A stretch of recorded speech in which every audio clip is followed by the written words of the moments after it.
PFRS 1, first time adoption of IFRS. We learned before during our introduction that our standards are known as, and they are collectively known as PFRSs. And under past one, we said there must be in our disclosure note an explicit statement that you are following or you are adopting full IFRS. So what is this PFRS 1? This PFRS 1 provides guidance to those users who are not IFRS users or adopters to adopt now IFRS. So from being non-IFRS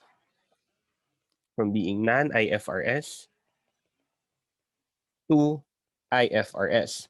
Remember, when we talk about IFRS, this is the collective uh, term for our standards. So when we talk about IFRS, that includes IAS, IFRS, and your interpretations. Now, again, for this particular standard, we need to learn what will happen in case a non-IFRS will transition to an IFRS user. So first time adoption of IFRS. So first, we must define what is a first time adopter. A first time adopter is an entity that for the first time makes an explicit an unreserved statement that its general purpose financial statements comply with PFRS. So remember, when we learned about your past one, we said there must be an explicit statement that we comply to your PFRS. Now, in if you are considered a first-time adopter, if you are an entity, and suddenly in your notes to financial statements, you make an explicit unreserved statement that your financial statements comply now with your PFRS. Take note, our standards only apply to your general purpose financial statements. So if for the first time you will disclose in your notes that you adhere to PFRS, you are considered a first time adopter. Further, an entity can also be a first time adopter if in the preceding year its financial statements asserted compliance with some but not all PFRS, some but not all. Another, he included a reconciliation from previous GAAP to PFRS. Okay, so let's dissect this particular slide. On our definition, it tells you that from your previous non-IFRS, you will transition now to IFRS. Okay, you are considered a first-time adopter. Now, the problem here, what if you are previously non-IFRS? However, in this previously non-IFRS, some pertains to IFRS, some does not pertain to IFRS, meaning some items were presented under IFRS, but some were not presented under IFRS. So IFRS 1 or PFRS 1 provides you that if ever you have asserted in your previous statements that you comply to some but not all PFRSs, you are still considered first time adopter. Take note, under your IAS 1, we said that all of your presentation must be adhered to PFRS, meaning everything must be in consonance with your PFRS. Now, our problem is if some are non-IFRS, some are IFRS, and now you transition to full IFRS. Okay, so some non-IFRS, some IFRS, you will now transition to full IFRS, meaning everything will be IFRS. Will you still be considered as first-time adopter? Yes, under the first statement. Even if you asserted compliance with some, but not all PFRSs, you are still considered a first-time adopter if for the first time there is an unreserved statement that you will comply with PFRS or full IFRS. Another included only a reconciliation of selected figures from previous GAAP to PFRS.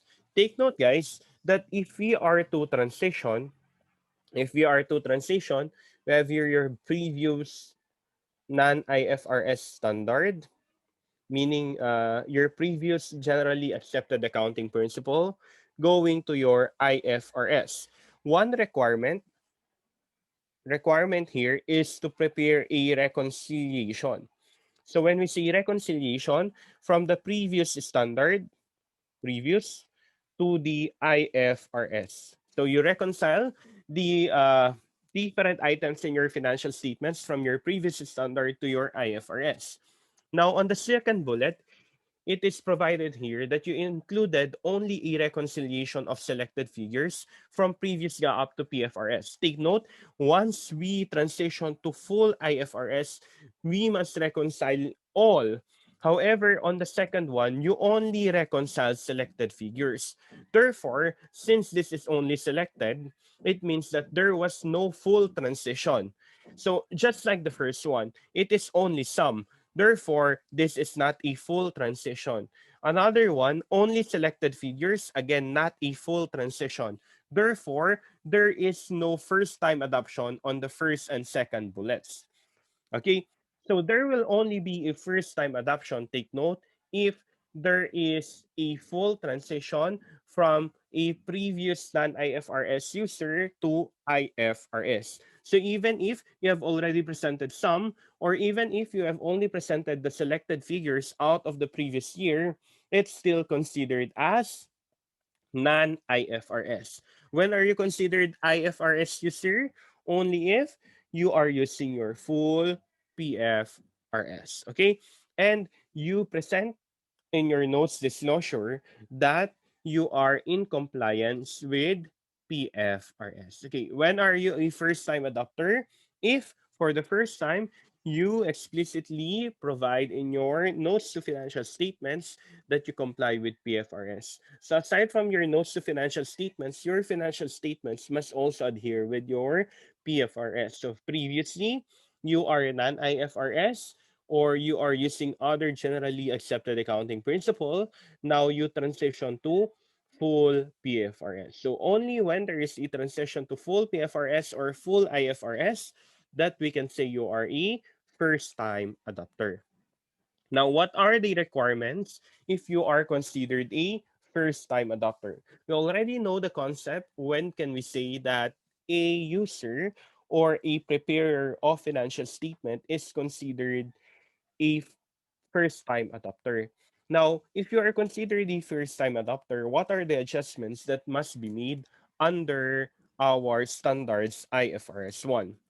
So the first one, there must be a derecognition of items recognized under previous GAAP but not recognized under PFRS. So this talks about items that are okay under your old GAAP but is not present under PFRS. Okay? So this talks about your items that under your previous GAAP can be considered. However, with your PFRS, it cannot be considered.